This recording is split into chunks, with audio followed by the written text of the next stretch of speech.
Bonjour et j'espère que vous allez bien. Alors aujourd'hui, nous allons voir justement le node proximity. J'avais déjà fait une vidéo sur ça auquel j'expliquais ça vraiment théoriquement comment ça se passait. Mais dans cette vidéo, je vais plus me concentrer sur la partie pratique pour vous expliquer ça visuellement. Donc le node proximity va nous permettre de changer le comportement d'un objet qui sera influencé par un autre. Donc si par exemple, je viens sur cet objet, je clique et que j'augmente un peu la hauteur, vous voyez bien comment la taille est en train de varier. Et un deuxième exemple, si par exemple je clique sur cet objet et que je le déplace avec G, vous allez voir que lorsque ça se rapproche, c'est là, lorsque ça se rapproche de la courbe, c'est là où la courbe va aussi se rapprocher de notre objet. Donc ça, c'est juste un petit, des petits exemples que je vous ai préparés. Donc pour cela, le but de cette vidéo est de vous expliquer très en détail le fonctionnement du node proximity. Donc pour cela, je vais créer un nouveau projet. Alors, avant de comprendre le node proximity, il va falloir d'abord qu'on remonte un peu l'histoire de proximity. Donc, ça veut dire, on revient un peu en arrière lorsqu'on utilisait le modifier proximity qui est encore sur la version 3.2.2. Donc, j'espère que vous l'avez compris. Maintenant, avant de le faire, nous allons venir visiter justement le node proximity qui est justement ici. Donc, pour comprendre le node proximity, il va falloir que vous compreniez d'abord le modifier proximity. Comme ça, vous aurez la facilité de vous adapter avec ce nœud. Donc, car le modifier proximity est aussi un peu plus compliqué par rapport au node proximity. Donc, pour cela, avant de l'appliquer, nous devions d'abord subdiviser notre objet, sinon vous n'allez pas voir grand-chose. Donc là, je suis en train de faire les subdivisions. Donc là, voici la subdivision. Alors, nous allons prendre simple et nous allons prendre une valeur de 5. Et nous allons venir justement prendre le modifier proximity qui est là. Une fois que vous avez appliqué, vous allez pouvoir indiquer l'objet qui va influencer votre objet. Donc, je vais créer un empty. Je fais GY, je mets comme ça, GZ un peu plus en haut. Alors, une fois qu'on l'a fait, on va venir sur le node qui se trouve sur notre objet. On indique l'objet qui va influencer cet objet. Une fois qu'on a indiqué, on aura deux choses très importantes, de sélectionner les points qui vont être influencés et aussi indiquer que vous devriez faire les modifications de ces points. Donc, pour cela, vous allez venir en mode Edit ici. Vous allez sélectionner tous vos points, ça dépendra des points que vous voulez modifier. Donc, nous allons justement venir ici, créer une sélection et enregistrer cette sélection qui est là. Et nous allons revenir l'indiquer sur le modifier. Donc, on vient sur le modifier, on clique là et on indique les points qu'on a sélectionnés. Donc, une fois que c'est fait, on va maintenant indiquer au modifier de modifier ces points. Donc, on va venir sur objet, on prend justement la géométrie pour modifier, pour donner l'autorisation à ce modifier de modifier la forme de notre objet.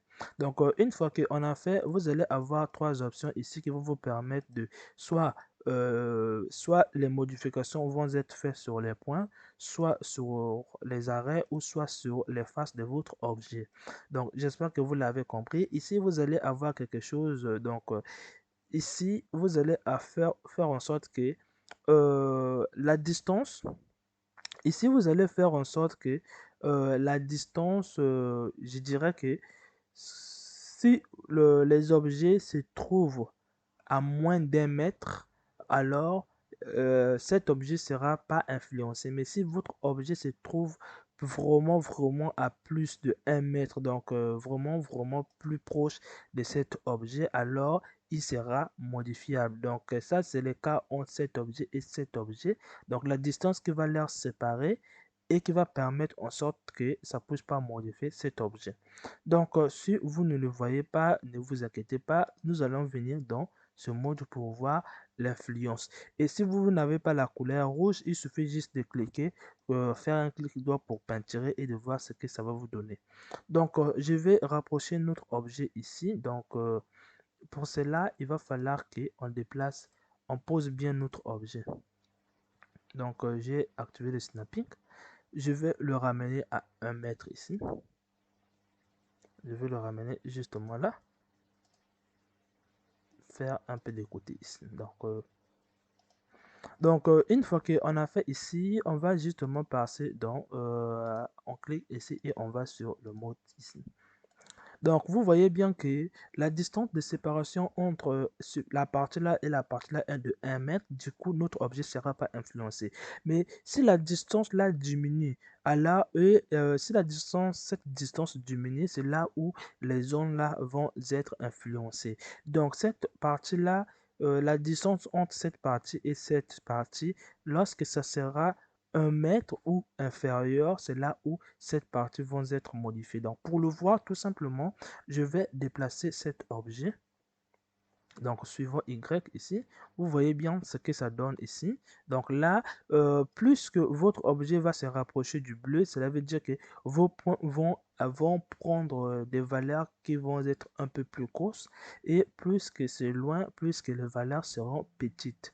J'espère que vous l'avez compris. Donc là, c'est nettement proche. Donc, si par exemple, je redescends un peu notre objet par rapport à Z ici, vous voyez bien ce que ça donne. Donc, tout est question de distance. Donc, entre le point là et le point là, vous voyez bien que ce n'est plus 1 mètre, c'est inférieur. Et là, il sera influencé. Mais ici, ça ne peut pas être influencé parce que la distance qui leur sépare est tellement trop grosse. Donc, si par exemple, vous essayez d'augmenter la hauteur, vous allez voir que même ceux qui sont ici peuvent être influencés parce que c'est par rapport à la distance de leur rapprochement par rapport au centre de l'MT. Donc, j'espère que vous l'avez vu.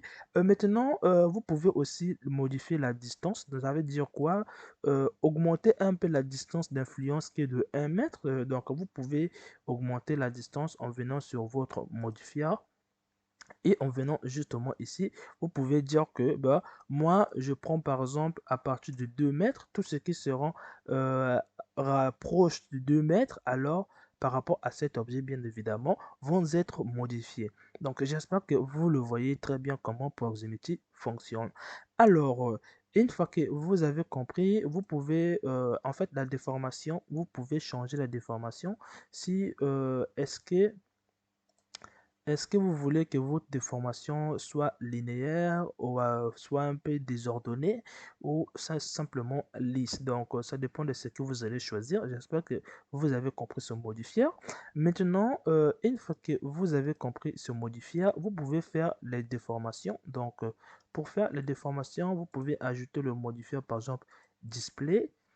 Et là, vous allez venir indiquer les points qui vont être modifiés. Et là, vous voyez bien ce que ça commence déjà à déformer. Donc, si par exemple, je vous passez en mode objet, et là, vous voyez bien les déformations. Si j'éloigne mon objet, vous voyez ce que ça donne. Donc, attention, plus que vous allez avoir de subdivisions, plus que ça va commencer à ralentir. Donc, comme vous le voyez ici. Donc ça, c'est parce que quoi, les zones qui sont en train de se déformer, ce sont des zones qui ont de la couleur que vous voyez. Donc des zones qui ont la couleur différente du rouge, comme vous le voyez ici. Donc tous ceux qui vont recevoir une couleur pas différente du rouge, alors euh, ces points vont être modifiés. J'espère que vous avez compris un peu l'utilité de ce nœud. Donc ça, c'est juste que ça change un peu le comportement lorsque ça se rapproche. Maintenant, une fois que vous avez compris un peu ce modifier, nous allons maintenant aller voir le nœud proximity. Donc pour cela, nous allons venir sur notre objet qui est là. On va supprimer tous les modifiers que on a utilisés. Donc même cet objet qui est là, ben, vous pouvez le laisser ou simplement le supprimer. Donc moi, je vais le supprimer pour que vous puissiez s'adapter avec d'autres objets. Donc, je vais créer un autre objet. Donc, je vais activer le snapping pour que je pose bien les objets. Alors, moi, je les ai fait à 4 mètres. Un, 2, 3, 4. Et nous allons cliquer sur notre objet qui est là, ici. Je vais mettre cet objet au centre. Comme ça ira très bien. Alors, je vais cliquer sur cet objet. Je vais cliquer ici. une fois qu'on a fait, nous voulions voir un peu ce que donnent les valeurs ici. Donc, comment les valeurs des proximity vont être données. Donc, pour cela, vous allez venir tout simplement sur les nœuds ici et vous allez venir dans géométrie ici. Vous allez chercher proximity qui se trouve ici. Donc, ici, nous allons se concentrer justement pour savoir qu'est-ce que c'est ça. Donc, qu'est-ce que ça donne au niveau d'ici et au niveau d'ici.